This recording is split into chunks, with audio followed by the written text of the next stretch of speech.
नमस्कार। Clear concept biology में आपका बहुत बहुत स्वागत है। आइए देखते हैं क्लास 12 के बॉटनी के अंतर्गत आने वाले एक महत्वपूर्ण चैप्टर पुष्पी पादपों में लैंगिक जनन का एक महत्वपूर्ण टॉपिक। दोस्तों, इसके पहले आप लोगों ने देखा एक प्रारूपिक पुष्प की संरचना, इसमें कौन कौन से भाग पाए जा रहे हैं इनके बारे में, और आपने विस्तृत संरचना देखा कि परागकोश कैसे बनता है और परागकोश के अंदर परागकण का निर्माण कैसे होता है। अब हम देखेंगे जो पुष्प में फीमेल रिप्रोडक्टिव ऑर्गन पाया जा रहा है, मादा जननांग पाया जा रहा है, उसके बारे में विस्तृत संरचना। तो देखते हैं दोस्तों, जायांग। जायांग किसे कहते हैं आपको मालूम है, वन आर मोर एक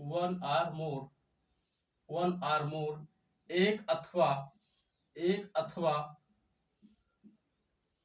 अधिक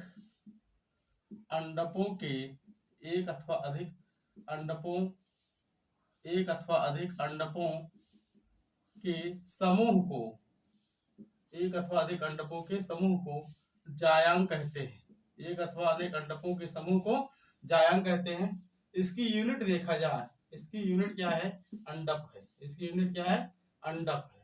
ठीक है, इसकी यूनिट क्या है, अंडक है। अब किसी अंडक या जायांग की संरचना देखें, किसी अंडक या जायांग की संरचना जो कि कैसा हो, एक प्रारूपी हो। एक क्या है, एक प्रारूपी हो, टिपिकल गैनोसियम हो। इसमें देखते हैं एक टिपिकल गैनोसियम में, एक प्रारूपी जायांग में कितने भाग पाए जाते हैं। सबसे ऊपर वाला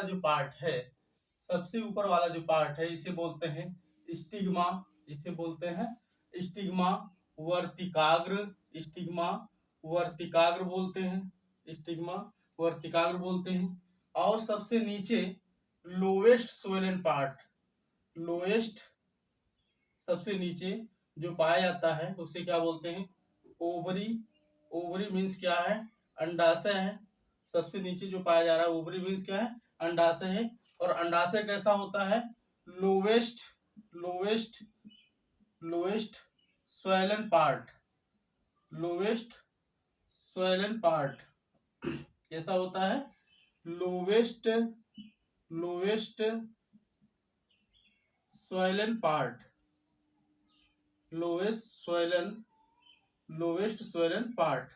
इसका लोएस्ट स्वैलन पार्ट है। अंडक का निचला फूला हुआ भाग क्या कहलाता है, अंडाशय कहलाता है। और अंडाशय में ओव्यूल मीन्स बीजांड क्या होता है, सुरक्षित रहता है।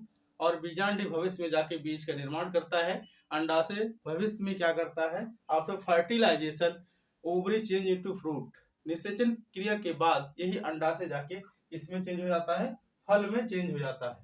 अब देखिए स्टिग्मा और ओवरी के बीच जो ट्यूब लाइक स्ट्रक्चर है, ये जो ट्यूब लाइक स्ट्रक्चर है इसे क्या बोलते हैं, स्टाइल बोलते हैं। क्या बोलते हैं, स्टाइल बोलते हैं। जो ट्यूब लाइक स्ट्रक्चर इसे क्या बोलते हैं, स्टाइल बोलते हैं। वर्तिका बोलते हैं। क्या बोलते हैं, वर्तिका बोलते हैं। अब देखें जो स्टाइल है, जो स्टिग्मा है, स्टिग्मा मीन्स क्या होता है, वर्तिकाग्र। स्टिग्मा मीन्स क्या होता है, वर्तिकाग्र होता है। और वर्तिकाग्र क्या है, लैंडिंग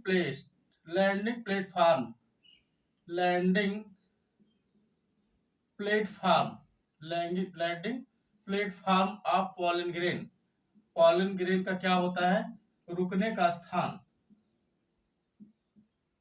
परागकणों के रुकने का स्थान। इसको विस्तृत समझें।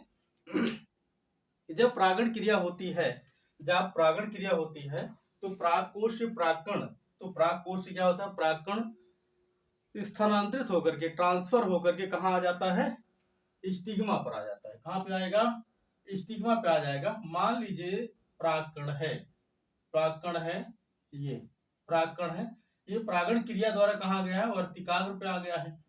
तो इसीलिए इसे कहते हैं परागकणों के रुकने का स्थान। भाई परागकण क्या हो गया, किसी न किसी माध्यम से, चाहे जल हो, चाहे कीड़े मकोड़े हो, चाहे वायु हो, किसी भी माध्यम से क्या होगा, आकर के किस पे रुकेगा, वर्तिकाग्र पर रुकेगा। इसलिए वर्तिकाग्र को क्या बोलते हैं, स्टिग्मा को क्या बोलते हैं, लैंडिंग प्लेटफॉर्म, यानी परागकणों के रुकने का स्थान। वर्तिकाग्र क्या है, परागकणों के रुकने का स्थान।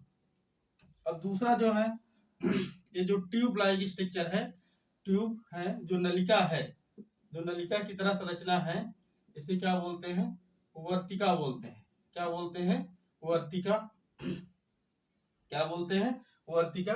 वर्तिका भी क्या होती है? तीन प्रकार की हो सकती है। एक है ओपन स्टाइल, ओपन स्टाइल खुली वर्तिका। दूसरा क्या है? क्लोज स्टाइल बंद वर्तिका। क्या है? बंद वर्तिका है। दूसरा है हाफ, हाफ ओपन स्टाइल अर्ध खुली हुई वर्तिका, अर्ध खुली हुई वर्तिका, है ना। अब देखें परागकण क्या होगा जब इस पे पहुंचेगा वर्तिकाग्र से अंकुरित होकर के क्या बनाता है। हालांकि अंकुरण परागकण का पहले ही प्रारंभ हो जाता है, जब परागकोश में ही रहता है, परागनलिका थोड़ा सा विकसित होना शुरू हो जाती है। अब यहाँ देखते हैं जब परागनलिका क्या होती है? बनती है। और परागनलिका में क्या होते हैं? परागनलिका में नलिका केंद्रक, जिसको वर्धी केंद्रक भी कहते हैं, प्लस 2 नरिग्मक होते हैं। परागनलिका किससे होते हुए आ रही भाई?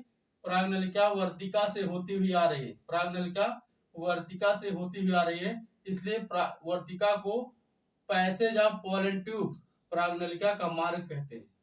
इसलिए वर्तिका को क्या कहते हैं? परागनलिका का मार्ग। तो वर्तिका क्या है भाई? ये वर्तिका है पराग नलिका का मार्ग, पराग नलिका का मार्ग है क्या? वर्तिका। वर्तिका is passage of pollen tube.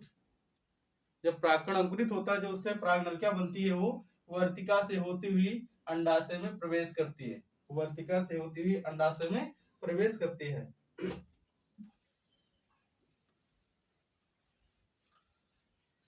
आगे देखिए इसके भाई क्लोज स्टाइल, ओपन स्टाइल और हाफ ओपन स्टाइल के बारे में अगली क्लास में विस्तृत हम चर्चा करेंगे। यहाँ हम सिर्फ देखते हैं कि अब लास्ट वाला जो तीसरा पार्ट है ओवरी। क्या है? ओवरी। ओवरी को क्या बोलते हैं? अंडाशय। अंडक का निचला फूला हुआ भाग क्या कहलाता है? अंडाशय कहलाता है। अंडाशय में क्या पाया जाता है? ओव्यूल पाया जाता है। ओव्यूल, जिसको क्या बोलते हैं? बीजांड बोलते हैं। क्या बोलते हैं? बीजांड बोलते हैं। ठीक है। ओवरी, ओवरी कैसी है? निचला फूला हुआ भाग ऑफ द कार्पेल। अंडक का निचला फूला हुआ भाग क्या होता है? अंडाशय कहलाता है। अंडाशय में क्या पाया था? Ovule. After fertilisation ovary change into fruit. Ovary किस में बदल जाती है? फल में बदल जाती है। हम कह सकते हैं भविष्य का फल किसे कहते हैं? अंडाशय को क्या कहते हैं? भविष्य का फल कहते हैं। और अंडाशय के अंदर जो बीजांड पाया जाता है आफ्टर फर्टिलाइजेशन, निषेचन क्रिया के बाद बीजांड किस में चेंज हो जाता है? बीज में परिवर्तित हो जाता है। बीज में परिवर्तित हो जाता है, परिवर्तित हो जाता है। अतः हम कह सकते हैं बीजांड को क्या कहते हैं? बीज कहते हैं। क्या कहते हैं? बीज कहते हैं। अब देखें